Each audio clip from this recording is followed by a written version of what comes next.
আরে আম্মু, তুমি এই জায়গায় কেন আসছো? আমি তোমার গাড়ির পিছে পিছে আইছি মা। তুই কেন আসছিস মা?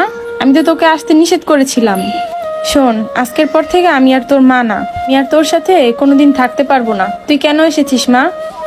মা তুমি সব কি বলতাছো?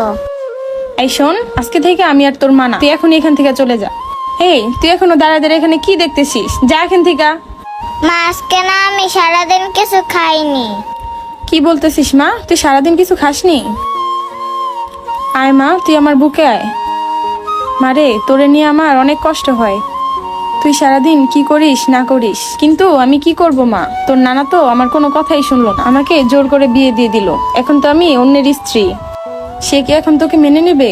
কোনোভাবে মেনে নেবে না মা।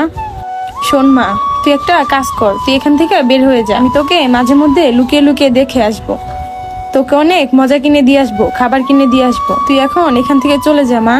তুই সারাদিন কেন খাসনি মা? তুই না খেলে যে আমিও কষ্ট পাই, সেটা কি তুই জানিস না? শোন মা, শুধু শুধু তুই পাগলামি করিস, তুই এখান থেকে চলে যা। আরে, তোর মনে হয় নতুন বাবা চলে আসছে। তুই একটা কাজ কর, আমি তোকে পর্দার আড়ালে লুকিয়ে রাখি, তুই এখানে চুপ করে থাক।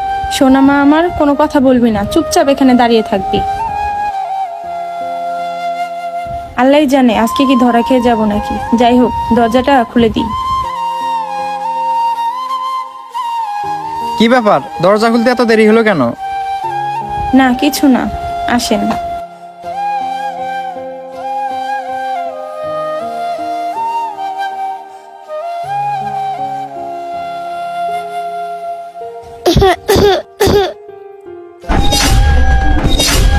কি ব্যাপার, রুমের ভিতর কাশি দিল কে? দেখছো আমার বন্ধুরা কত ফাজিল। ওরা মনে হয় আগে থেকে রুমের ভিতরে এসে লুকিয়ে আছে, আর ওরা কাশি দিতে আছে। তুমি একটু ওয়েট করো, আমি দেখতাছি। আরে না না, রুমের ভিতরে কেউ নেই। আরে কি বলতেছো, কেউ নাই মানে? না, আমার তো মনে হচ্ছে রুমের ভিতরে কেউ লুকিয়ে আছে। আরে বাদ দাও তো, রুমের ভিতরে কেউ নেই, আসো আমরা গল্প করি। আরে আগে বসা যাবে না, আগে ওদেরকে খুঁজে বের করে রুম থেকে বের করে দেয়, তারপরে। মনে হয় খাটের নিচে লুকিয়ে আছে, দেখি তো খাটের নিচে। না, খাটের নিচে তো নেই, তাহলে কোথায় থাকতে পারে? দেখি তো পর্দার নিচে। আরে তুমি কে? আমি আমার মার কাছে আইছি। কি বলতেছো? তুমি তোমার আম্মুর কাছে আইছো মানে? আর তোমার আম্মুই বা কে? এটা আমার আম্মু। আফসানা, কি বলতেছে এই মেয়েটা?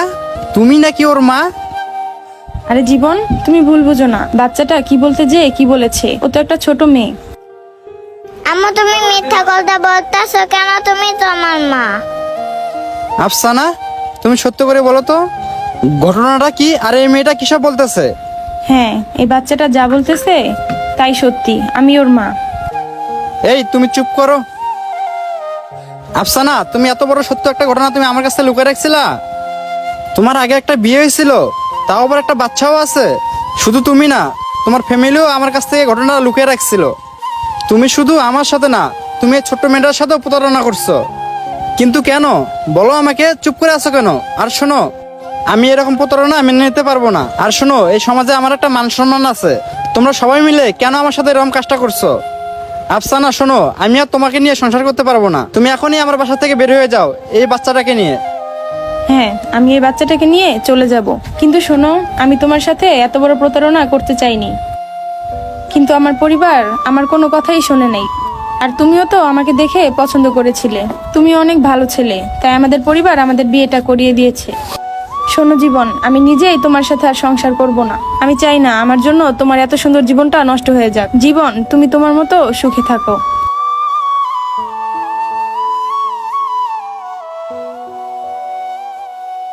মা চল, আমরা চলে যাই। এই দাঁড়াও, তোমাদের আর দুজনকে কাউকে এখান থেকে যেতে হবে না।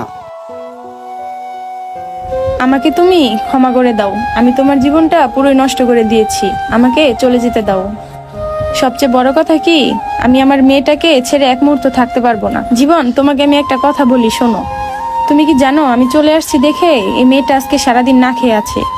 আর যখন এটা আমি জানতে পারলাম, তখন আমার বুকটা কষ্টে ফেটে যাচ্ছে। শোনো জীবন, আমি আমার মেয়েটাকে ছাড়া এক মুহূর্ত থাকতে পারবো না।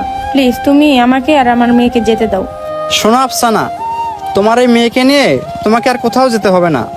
আজকে থেকে তোমরা দুজন আমার বাসাতেই থাকবা। কারণ তুমি একজন মা, আর মায়ের কাছ থেকে সন্তান আলাদা করে আমি এরকম পাপ কাজ করতে চাই না। আমি তো এখন শুধু তোমার একটা পরীক্ষা নিতেছিলাম, তুমি শুধু আমাকে চাও নাকি তোমার সন্তানকে চাও, আর সেজন্য তোমার একটা পরীক্ষা নিতেছিলাম। শোনো, তুমি এখন আমার সেই পরীক্ষায় পাশ করেছো। শোনো, আজকে থেকে ও আমার সন্তান, আর তুমি একজন মহান মা। আর শোনো, আজকে থেকে ও আমাদেরই মেয়ে। আমারই তো কপাল ভালো, আমি তোমার মতো একজন স্ত্রী পেয়েছি। জীবন, তুমি কি সত্যি বলতেছো তুমি আমার মেয়েকে নিজের মেয়ে মনে করে রাখবা? হ্যাঁ, আমি সত্যি বলতেছি, আজকে থেকে এ আমার মেয়ে, আর আমরা তিনজন মিলে আমার এই ছোট্ট সংসারটা অনেক সুন্দর করে সাজাবো। তো আম্মু, তুমি নাকি সারাদিন কিছু খাওনি? তুমি বসো এখানে, আমি তোমার জন্য খাবার নিয়ে আসতেছি। সত্যি বলতেছ বাবা? কিছু সময় পর মানুষ আপন হয়ে যায়। আমাদের ভিডিওটি ভালো লাগলে অবশ্যই লাইক, কমেন্ট, শেয়ার করে সকলকে দেখা সুযোগ করে দেবেন। ধন্যবাদ সবাইকে। আসসালামু আলাইকুম।